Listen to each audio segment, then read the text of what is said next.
Okay, good morning.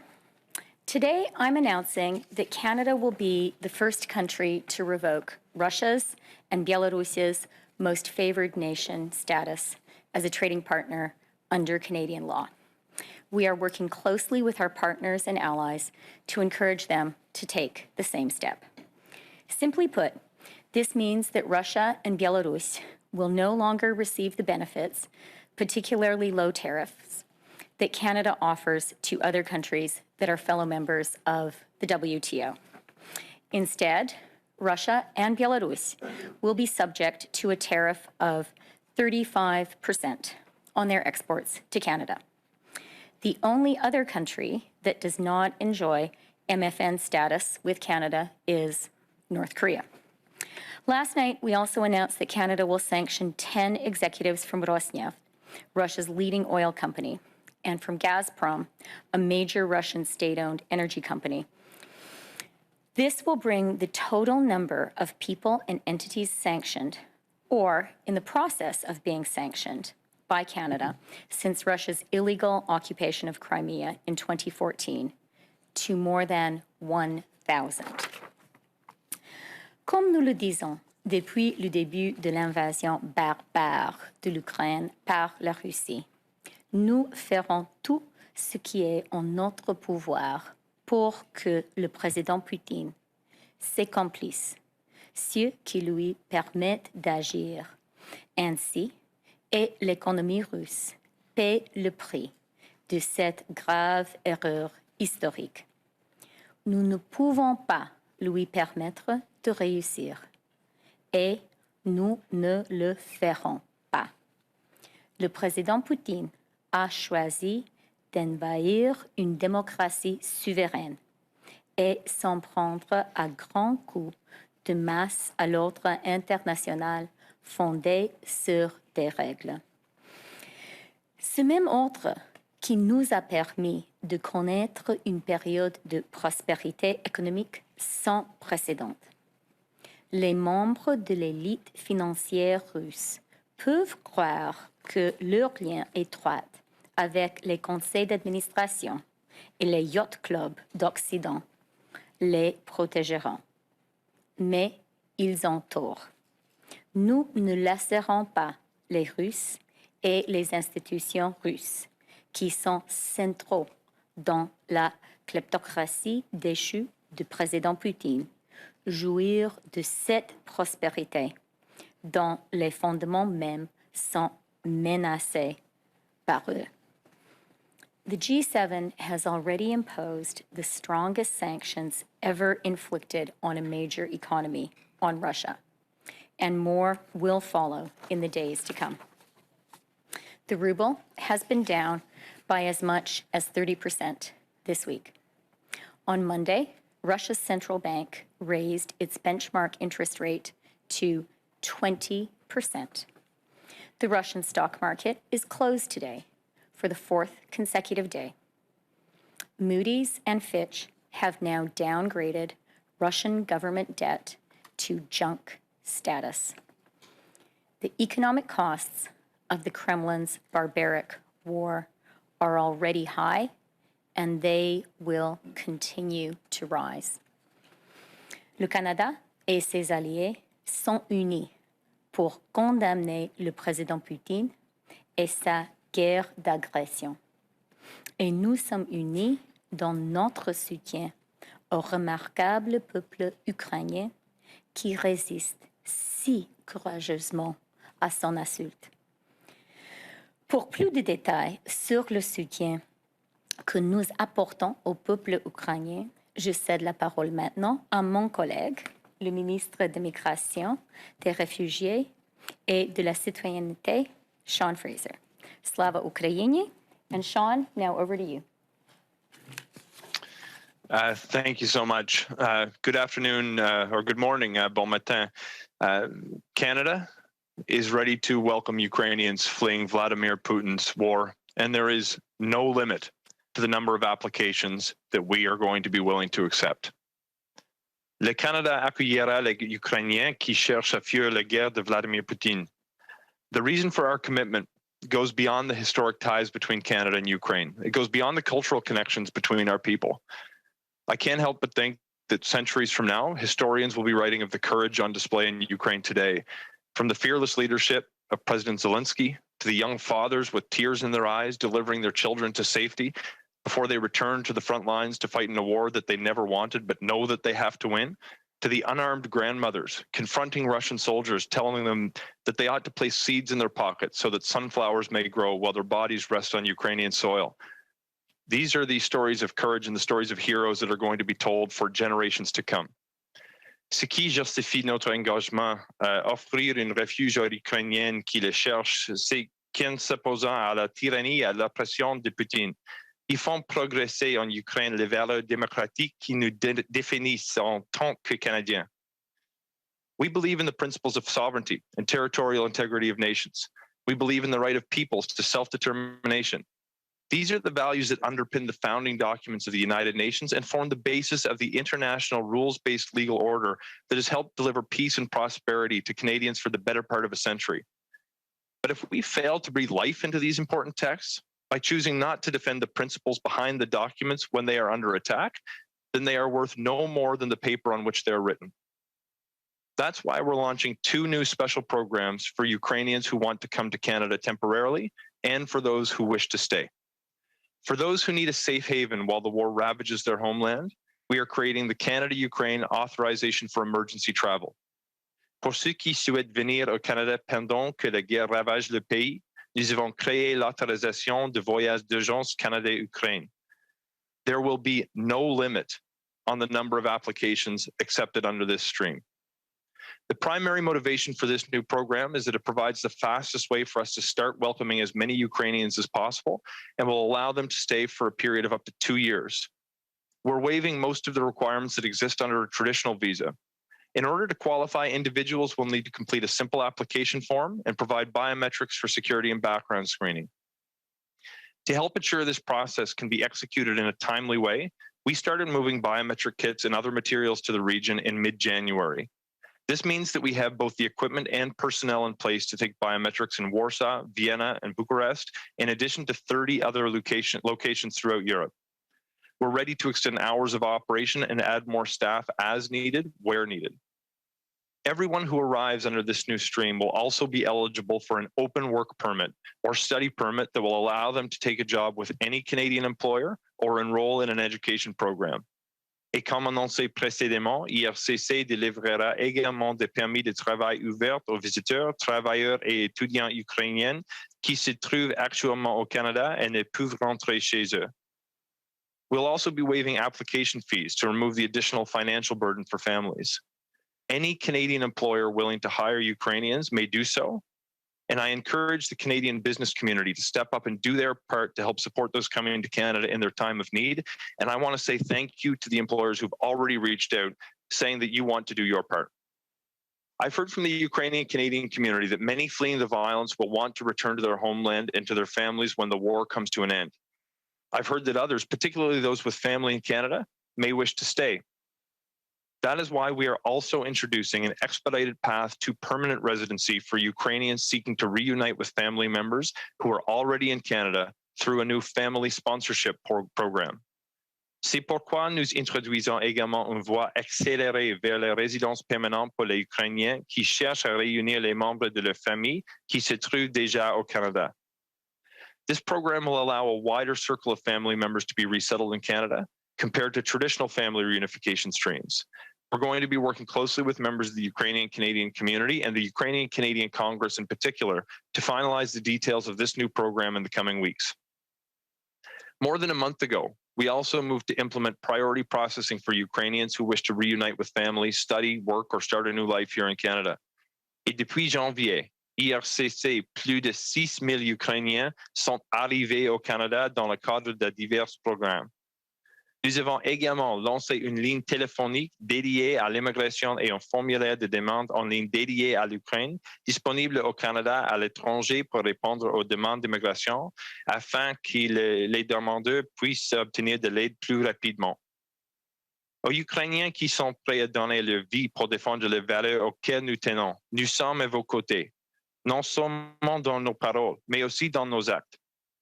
We are unwavering in our commitment to do whatever it takes, as long as it takes, to help you succeed in your efforts to win this war.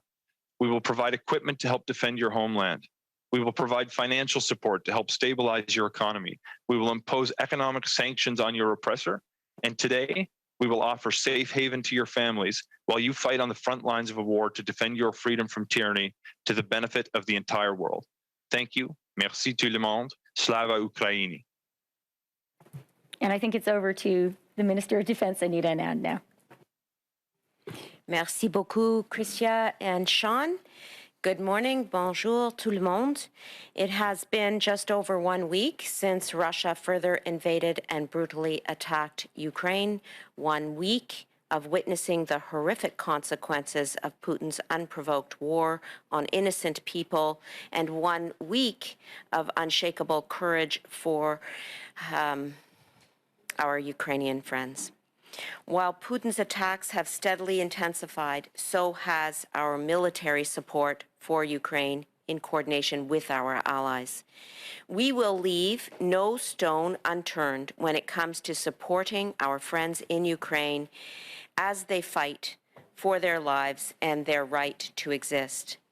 To this end, I am announcing today, in addition to the various tranches of military equipment that we have pledged to in the last 30 days, 2 new significant contributions. First, we intend to supply additional lethal aid to Ukraine, which includes up to 4,500 M72 rocket launchers and up to 7,500 hand grenades. These weapons will be drawn from the Canadian Armed Forces' existing stockpiles and will be transported to the region as quickly and safely as possible. Given the nature of the conflict, we are not providing details relating to transit. Second, we will be providing Ukraine with $1 million towards the purchase of high-resolution, modern satellite imagery. This capability will provide Ukraine's military with a strengthened ability to monitor the movement of Russian forces in and around their territory. Nous n'allons rien négliger pour soutenir nos amis ukrainiens qui se battent pour leur vie et leur droit d'exister. À cette fin, j'annonce qu'en plus des diverses tranches d'équipements militaires que nous nous sommes engagés à fournir à l'Ukraine au cours des 30 derniers jours, que nous nous remettons en marche avec 2 nouvelles contributions importantes. Premièrement, nous avons l'intention de fournir une aide létale supplémentaire à l'Ukraine, notamment jusqu'à 4500 lance-roquettes et jusqu'à 7500 grenades à main. Ces armes seront tirées des stocks existants des forces armées canadiennes et seront transportées dans la région aussi rapidement et sûrement que possible. Deuxièmement, nous allons fournir également à l'Ukraine $1 million pour l'achat d'imagerie satellite moderne à haute résolution. Cette capacité permettra aux militaires ukrainiens de mieux surveiller les mouvements des forces russes à l'intérieur et autour de leur territoire. Our choices in the measures we take are informed by constant conversations with our allies and with Ukraine. I am in daily contact also with Minister Resnikov, and yesterday I spoke with NATO Secretary General Jens Stoltenberg and the defense ministers of Denmark, Norway, and Sweden. As we see the horrific impacts of Putin's aggression, we must continue to remember that our allies and partners are united and that we are going to keep adding to the measures to support Ukraine's sovereignty, security, and territorial integrity. La brutalité des impacts que nous voyons sur nos écrans met tout le monde en colère. Un conflit plus intense et plus violent n'est pas ce dont nos amis ukrainiens, le monde et certainement les Canadiens ont besoin ou veulent. Une Ukraine indépendante, la paix dans la région et la restauration de l'ordre mondial, voilà notre objectif et celui de nos partenaires et alliés. Only Putin knows what Putin will do, and it is our job to do everything we can to protect as many lives as possible together with our NATO allies. As the Minister of National Defense, my commitment, our government's commitment, is to continue to do exactly that in the hours, days, and weeks to come. Slava Ukraini. Thank you. Merci beaucoup, Miigwech. Okay, we're going to get started with questions in the room. One question, one follow. Rachel? Hi, Ministers. Rachel Haynes from CTV National News. My question is for Minister Freeland about the sanctions. You talked about how the G7 has already issued some of the strongest sanctions and that there are more to come. However, other G7 allies have come under fire for not doing enough to sanction individuals like Boris Johnson in the UK. Are you noticing any type of impact that these sanctions are actually having on Vladimir Putin's behavior? As we're seeing, there has been a bombardment of all these cities, hospitals, an increased shelling in Kyiv. Are these sanctions actually having an impact? The sanctions are absolutely having an impact, and that's why I outlined in my remarks the very significant impact our measures are having directly on the Russian economy. So, ruble down 30%, interest rates up to 20%, Fitch and Moody's downgrading Russian debt to junk. The stock exchange closed for the fourth day in a row. This is a significant and direct impact, which is already being felt by every single person in Russia. And that's a really big deal because let's remember the toughest measures only came into force on Monday morning. When it comes to the individuals, the oligarchs and the people in Putin's inner circle who are being sanctioned, this is definitely having an impact as well. These are people who have tried to have it both ways for a long time. They're people who have been hangers-on of Vladimir Putin, his sycophants, his enablers, as he has become more and more of a threat to the world. But at the same time, they have enjoyed a pretty fabulous lifestyle in the West with yachts and mansions and having their kids at the fanciest universities and private schools. And what we've done with these measures much more forcefully than the Russian elite anticipated, is we have said, you know what? You have to pick sides. And I can tell you it is having an impact. And one concrete way that we are seeing that impact is some of the oligarchs are starting to speak out. If that's what they're saying in public, imagine what conversations are happening within the Kremlin and inside Russia. And that's exactly what needs to happen. And, I do want the Russian leadership to understand, Russian oligarchs to understand, we're going to keep on going. There is a tremendous willingness among the world's democracies to just continue ratcheting up the pressure. And as I hope the Russian leadership has seen, we are being very creative. We are using tools which no one would even have imagined deploying just a week ago, and there's more to come. And what kind of conversations have you been having with your allies, or I'm sure you probably won't go into specifics in public. Probably not. You normally tell us you don't like to tell us your negotiations in public, but in terms of the UK specifically, where there have been calls for them to do more, have you had any direct conversations with your counterparts in the UK about doing more? 100%. Yeah, I am in close touch with Chancellor Rishi Sunak. I spoke to him over the weekend. He and I text each other several times a day. And of course, he and I were both at the G7 finance ministers meeting early on Tuesday morning. And we had a quick follow-up phone call, the two of us afterwards, to talk about follow-on actions.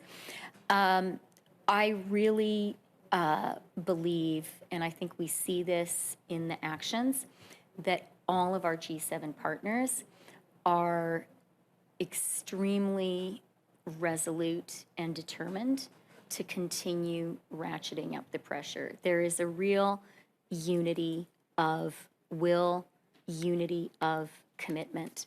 And that's a good thing. It's necessary. Bonjour, Raymond Fillon de TVA. Madame Freeland, lorsqu'on parle de tarifs qui vont atteindre 35% sur les importations de Russie, est-ce que ça risque d'avoir un impact sur les prix que paient les Canadiens pour certains biens? Donc, de pénaliser les Canadiens? Pour dire la vérité, l'impact aux Canadiens et au Canada sera très, très, très minimal. Le Canada a fait une chose que je crois était intelligente après l'invasion de la Crimée. On a commencé après l'invasion de la Crimée en imposant les sanctions graves contre la Russie et en même temps, la politique de notre gouvernement, la politique quand j'étais la ministre du Commerce international, était de ne pas encourager les compagnies canadiennes d'être actives en Russie. Et c'était une politique intentionnelle parce que j'ai pensé, notre gouvernement a pensé que on verra du plus du président Poutine et que ce sera un risque économique pour le Canada et pour les compagnies canadiennes d'avoir des liens plus proches avec la Russie. Alors, entre les pays de G7, je pense que le Canada a des liens économiques les moins sérieux avec la Russie de tous les pays de G7. On est bien positionné en matière, bien positionné stratégiquement dans notre économie. Et c'était intentionnel. Et je suis très contente aujourd'hui qu'on peut imposer des sanctions significatives sans vraiment toucher les Canadiens et Canadiennes. Est-ce qu'on peut dire que vous livrez une véritable guerre économique à la Russie en ce moment? Je pense qu'on peut dire qu'on prend des mesures très, très fortes, plus fortes que jamais, et qu'on va continuer.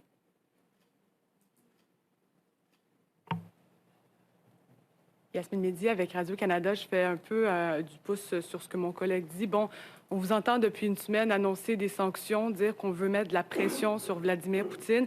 Est-ce que l'objectif du Canada aujourd'hui, c'est un changement de régime en Russie? Les affaires internes de la Russie sont une question pour les Russes. L'objectif du Canada, c'est un changement de la politique étrangère de la Russie. C'est l'arrêt du guerre barbare et illégaux que la Russie fait maintenant contre l'Ukraine. Et c'est très important pour nous de démontrer aux leaders de la Russie, à l'élite russe et même au peuple russe qu'ils ne peuvent pas en même temps faire la guerre contre l'ordre international fondé sur les règles et faire partie de la prospérité qui était créée par cet ordre. C'est ce qu'on est en train de démontrer. Les conséquences sont là et c'est très important pour la Russie, pour tous les Russes, de comprendre que les conséquences vont continuer de s'élever.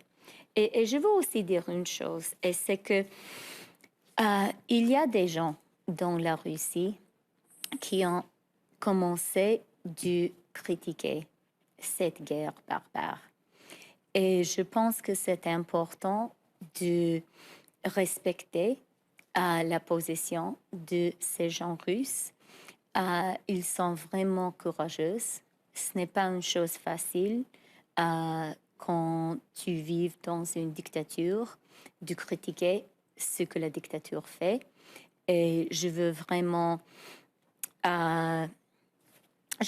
dire aux ces gens russes courageux, à ces gens russes moraux, que on est connaissant de ce qu'ils font, et c'est très important. Et en suivi sur la question de l'immigration, là, on comprend qu'il y a 2 programmes que vous annoncez aujourd'hui, mais on n'annonce pas une levée totale des visas pour les Ukrainiens. Êtes-vous capable de nous dire pourquoi exactement? Puis est-ce que c'est parce qu'il y a un risque sécuritaire? Je vais dire quelques mots et après ça, je pense que notre ministre excellente d'immigration peut continuer. Je veux seulement dire que je sais que les Canadiens et Canadiennes veulent accueillir les Ukrainiens. Et je le sais parce que pour moi maintenant, c'est impossible de lire mes courriels parce que les gens savent que je suis une ministre, ils savent que je suis canadienne d'origine ukrainienne et je dois vous dire que il me semble que chaque personne que je connais m'a envoyé un courriel en disant « J'ai de l'espace dans ma maison pour 10 Ukrainiennes. J'ai de l'espace pour 20 Ukrainiennes. Ma compagnie veut donner des emplois aux 5 Ukrainiennes. » Des choses comme ça. Il y a vraiment un grand esprit canadien et c'est une chose excellente. Je dois dire que nous sommes un pays merveilleux et cet esprit m'a encouragé beaucoup. Ce que le ministre de l'Immigration a annoncé aujourd'hui permettra au Canada d'accueillir dans une manière efficace et vite beaucoup d'Ukrainiens. C'est ce que les Canadiens veulent faire et c'est ce que notre gouvernement va les aider en faisant. Mais maintenant, je passe la parole au ministre de l'Immigration. Sean, do you want to say a few more things? Merci pour la question. Oui. Nous avons mis en place un processus simplifié qui nous permet d'accueillir des Ukrainiens qui fuient la guerre le plus rapidement qu'ils peuvent et en toute sécurité.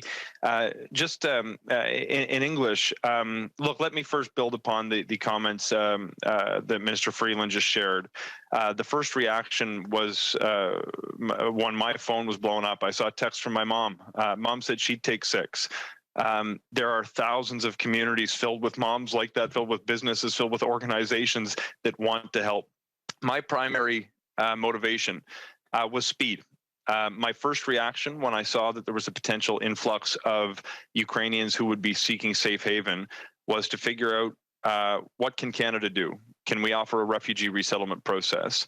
When I dug in on that, I very quickly realized that it would take potentially years to settle people as refugees. And I was hearing from the Ukrainian community that people wanted to come potentially temporarily, not as refugees. My second reaction was to look at a visa waiver. When I actually examined the mechanics that would be required to implement it, I discovered very quickly it was going to require particular regulatory changes and certain renovations to our IT system, both internal to our department and with airlines to actually recognize through the electronic travel authorization program we have for other countries that have visa-free travel. And it was going to take 12 to 14 weeks. We don't have 12 to 14 weeks. We're going to be able to stand up the new program I've announced today much quicker than that and start welcoming people in a more expeditious way. I should point out as well that we do want to make sure that Canadians have faith we can manage this in a professional way that protects our security, as you've suggested.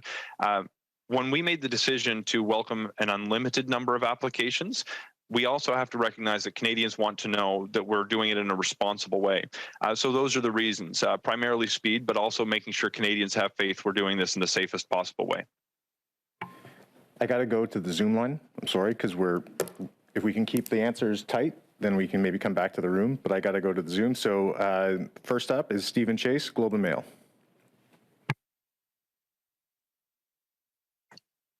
Hi, Steve Chase here, Globe and Mail. I just want to follow up on my colleague's question. Why didn't you, the main feature of a visa application that I'm interested in is that it requires a security check. And I'm assuming that's part of the reason why you kept the visa requirement in place, even though there's 60 other countries and jurisdictions that get visa-free access to this country. Who are you worried about getting to this country if there was no security check? That is, are you worried about certain, people who may be misrepresenting themselves and using visa-free access to get to Canada if you were to drop that visa requirement? Look, thanks very much for the question. And I think just to reiterate, when you do have a complete visa waiver, that means that everyone can come who is a Ukrainian national. It also opens the door for others who might slip through the cracks. We've heard concerns about certain individuals, such as those who've supported and fought against the Ukrainian army in Putin's war for the past 8 years in the Donbass, as well as those who are currently working against Ukraine and assisting Russian troops. By having the biometric analysis, we're going to be able to screen out those, as is the case with all of our Five Eyes intelligence partners. But we've been prepared to deal with this, and we started moving additional biometric kits into the region more than a month ago to make sure that we have the capacity to do this. I anticipate that we're going to be able to process people in large numbers in a very expeditious way and still protect against that security risk of the people who've actually been fighting against Ukrainians for the past 8 years. And I will just relinquish my follow-up so that we can go on. Okay, next up is Boris Prou, Le Devoir. Bonjour, ma question s'adresse aussi au ministre Fraser, toujours une relance de mes collègues. Je voulais savoir, pouvez-vous m'expliquer exactement ce qui va changer dans le processus? Je comprends qu'un visa va toujours être nécessaire, mais qu'il y aura peut-être moins de documentation à fournir. Pouvez-vous préciser ça?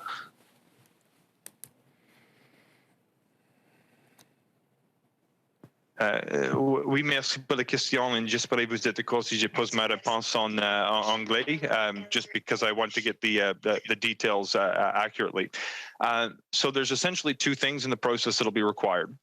One, a simple application form, and two, biometrics.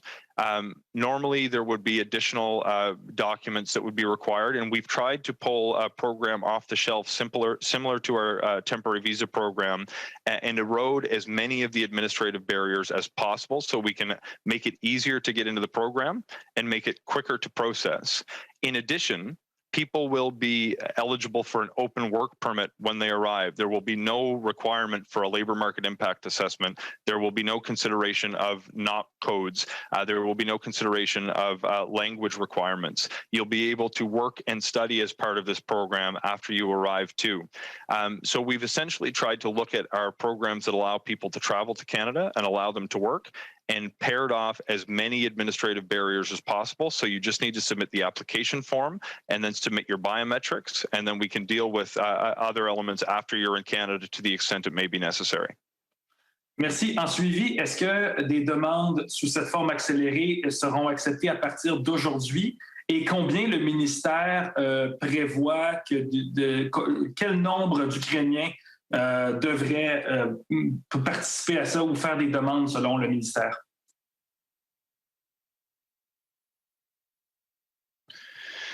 I'll answer your questions in reverse order. So first, there is no limit to the number of applications that we are willing to accept. The reason that we chose this particular pathway is it's the same system that we currently use to process in excess of 2 million applications for temporary visas a year. It's the area where we have the greatest horsepower and the fewest administrative requirements that's going to allow us to process whatever demand we see. The application process is probably going to open in about 14 days, but I should reiterate that the existing temporary residence visa application form is open, and when we see any applications from a Ukrainian national, we have been pulling them out and processing them first since January 19th. Since January, as of yesterday, there were 6,131 Ukrainians that had already arrived in Canada. We have been working very hard to make it as quick as possible, and if there is an application not just for permanent residency or temporary residency, but for proof of citizenship, for study permits, for work permits, any application in IRCC system that is attached to a Ukrainian national has been prioritized on a priority basis since January 19th, and we're going to continue to do that up until the moment the new application system goes live. Okay, next on the Zoom line, we're going to go with David Aiken from Global News. Thank you very much. My question for Minister Freeland. Minister, lots of members of the gallery, most members of the press outside our country have been writing about your unique, I don't know, I call like heritage, attributes in helping to mobilize sort of the international alliance against this. I wonder if you might speak a little bit about that. Your ability to speak, you're probably the only G20, I assume, foreign minister that speaks Ukrainian, that has that background in Russia. Could you reflect a little bit about that bit of you in dealing with this particular crisis?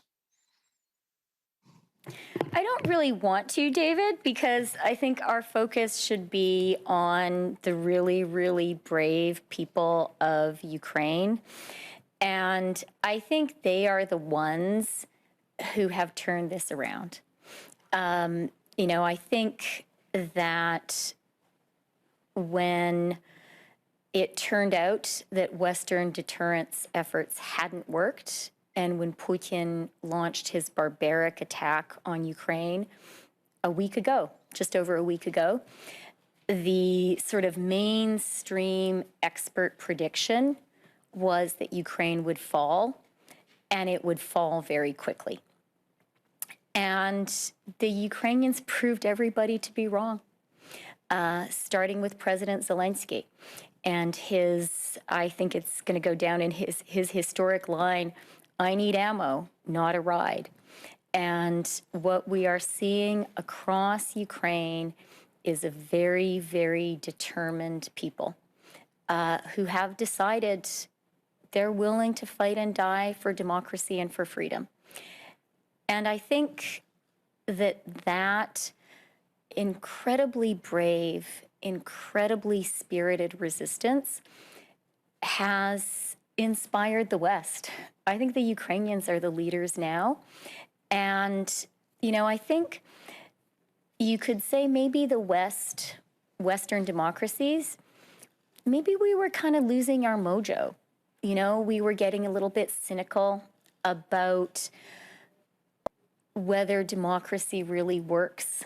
We were getting a little bit cynical about whether regular people really care about democracy and freedom. I think maybe we were getting a little bit cynical about the ability of democracies to act together quickly and in a united way. And I think Putin was counting on that. I think Putin and Russian disinformation actually for years now has been trying to make us in the West cynical about democracy. And I think he thought his campaign had been working. And I think maybe some of us thought that too. And I think, and I speak for myself, but I've heard this from many leaders of other Western countries and non-Western countries too. You know, the Kenyan UN ambassador made a remarkable statement.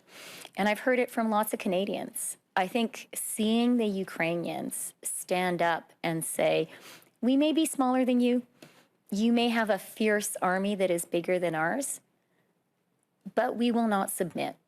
I think that is what has been transformative. And I'm very proud of them.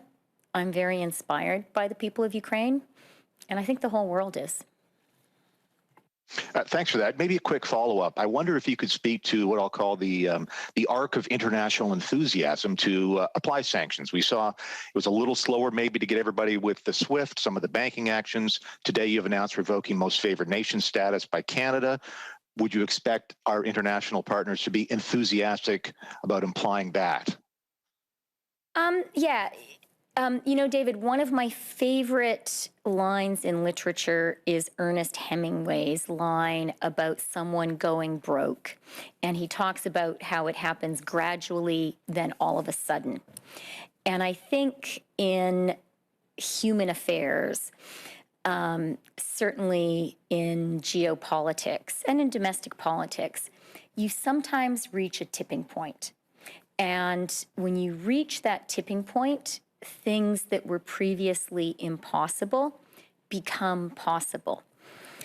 I personally observed that tipping point when I was young as a reporter covering the collapse of the Soviet Union in Ukraine and then in Russia. And, you know, for someone who grew up in like a super stable Canada, hard to imagine a more stable, some people might even say more boring country than ours. I consider that a compliment. It's very good to live in a stable, sometimes boring country. Sort of seeing that incredibly swift transformation and seeing how every day what had been considered impossible the day before suddenly became possible. I remember that experience very clearly, and the past week has reminded me of that. I have seen, you know, when it comes to the sanctions, the economic measures, we talked about a lot of stuff leading up to Putin's invasion. And, you know, I would say the base assumption was we're going to try deterrence. But if deterrence doesn't work, if we don't persuade Putin not to do this, then, you know, Ukraine is probably lost. I think that was the basic assumption. And what's happened now is everyone is up for everything. And I think it's because the Ukrainians have given us all hope that they might actually hang in there. And so seeing them fight so bravely makes the rest of us think, gee, like the least we can do is use the strongest possible economic tools we have, is have our Minister of Defense and her colleagues supply all of the weapons that Ukrainians need, and have Sean and his colleagues take care of the Ukrainians who have to flee Ukraine. So I do think, David, I think there has been a transformation. It's an entirely different atmosphere. Instead of countries talking about reasons that something is too hard to do, there is now a real creativity in the meetings, and people are kind of saying, hey, what about this? And then someone will say, what about that?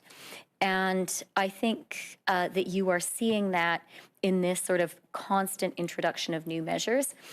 So Canada definitely is playing a role there.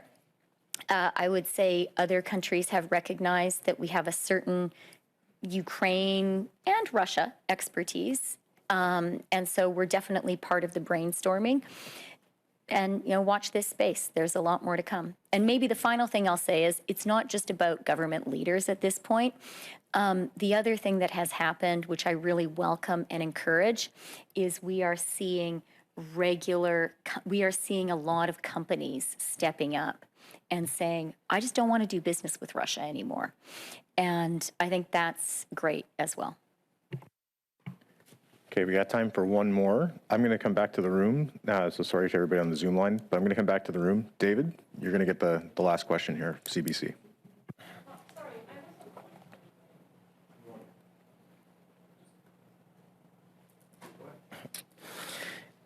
So, Minister Anand, could you tell us what is the latest on the 3,400 troops on standby? Are they ready to move on short notice? And why not move them now as suggested?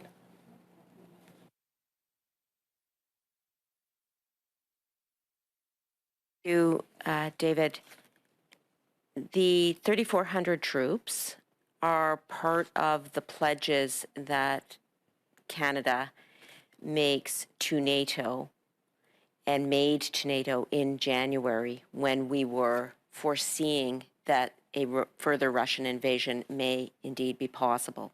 In addition to the 3,400 troops, we also pledged, for example, naval and some air capability. And the reality is all of that is on standby. And when the Supreme Allied Commander at NATO, as well as the NATO allies, make decisions about calling up or drawing down on those pledges, that's when they will move.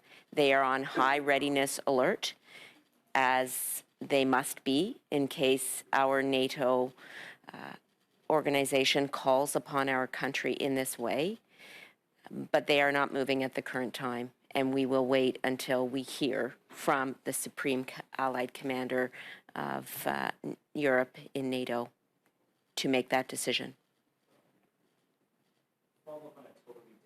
Question. I think this is for you, Minister Anand. Experts have said it would be illegal for foreign fighters to become fighters for Russia, so to go to Ukraine to fight for Russia, not Ukraine. Would Canada prosecute Canadians who go over to Ukraine to fight for Russia?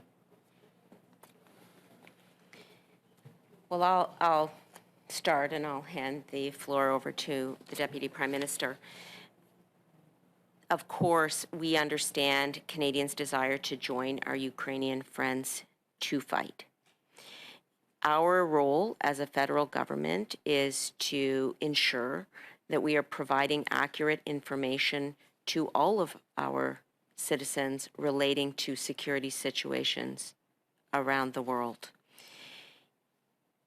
And I will take a moment to say that if there are Canadians who are interested in the armed forces, the Canadian Armed Forces is currently recruiting.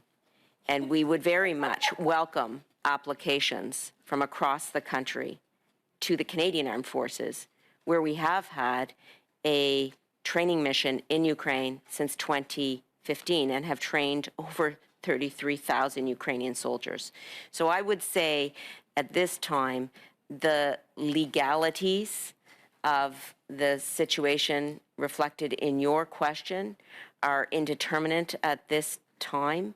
We need to focus on the present, and as a government, our job is to provide accurate information to Canadians, and that's exactly what we're doing and will continue to do every single day.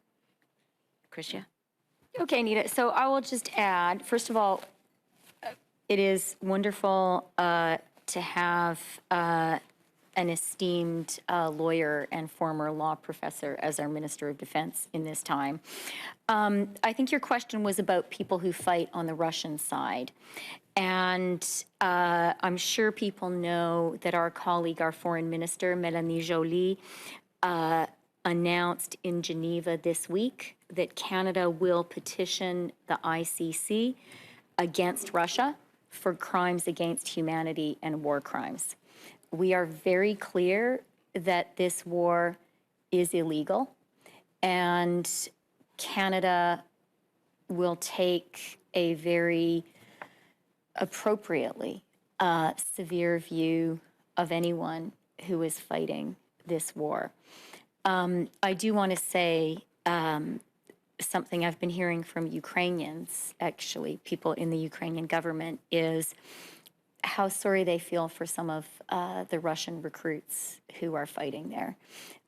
There's a real sense that some of them are very young. Some of them didn't even know that they were, apparently, didn't know they were going into a war, didn't even know that they would be fighting in Ukraine. And I feel so sorry for them. They've really been sent into a meat grinder to support one man's, barbaric effort to undermine democracy. I feel sorry for their families. That's not the case for the architects of this war. That's not the case for people who make a voluntary choice to aid and abet this war. And then, we've been talking about the unity of Western countries. and not just Western countries, of the world's democracies in condemning Russia and supporting Ukraine. And I think there is reason to celebrate that unity. It's a really good thing.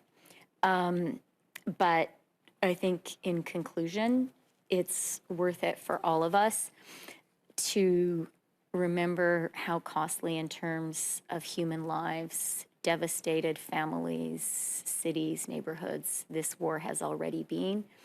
And there is every reason to believe it's going to get worse. And a lot more people are going to die. And, you know, we as Canadians need to brace ourselves for that. It's already been a bloodbath. I think it's going to become more of a bloodbath. I'm sure I'm not the only person who wakes up in the middle of the night just to check that Kyiv is still okay, that Kharkiv is still okay. And I think we have some terrible nights ahead. And we need to also really remember the human tragedy here, even as we celebrate the incredible strength and resilience of the people of Ukraine. Fortunately, that's all the time we have. Thanks, everybody, for coming today. Minister, thank you very much for your time.